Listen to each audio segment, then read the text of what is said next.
Broderick Jones is an interesting one, and I'll show his bad and good in this video because he does flash his potential, but you're not doing yourself any favors when you have that many holding calls against you. Steelers fans are just assuming every time there's a positive run play and there's a flag on the field that they're going to say holding number 77, and you can't really blame them because Broderick Jones has just been sloppy in terms of the penalties. We know when him and Troy Fautanu were split in reps, it didn't take long for Fautanu to take over because Broderick Jones had 3 straight penalties and negating the 50-yard bomb to George Pickens when Field scrambled. So, he's not, again, doing himself a service by not cleaning that aspect of his game up. And after the Broncos game, he was asked about the penalties and he was like, these guys are flopping, which was concerning because it was like you want to see him take some accountability and try to say, all right, grow from it, clean it up. But he kind of just deflected it on the other guys, which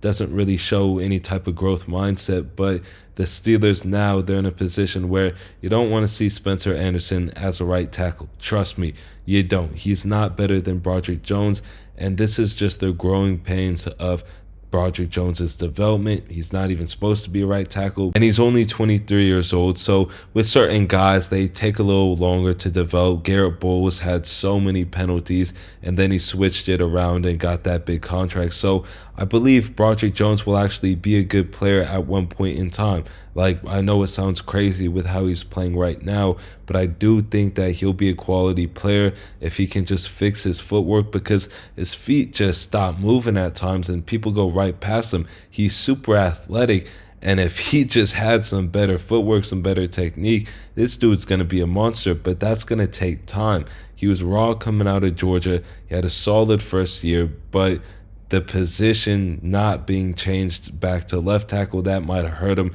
Anyway, there's a lot of things that could have been done differently, but Broderick Jones is going to need time, and I think people should be a little more patient with him. I know everything is so cutthroat with the fans these days, but it would be way too early for this fan base to give up on Broderick Jones despite how frustrating it is right now. You kind of got to look at the bigger picture, look at where he could be down the line, and let's just see how he progresses this year. Who knows?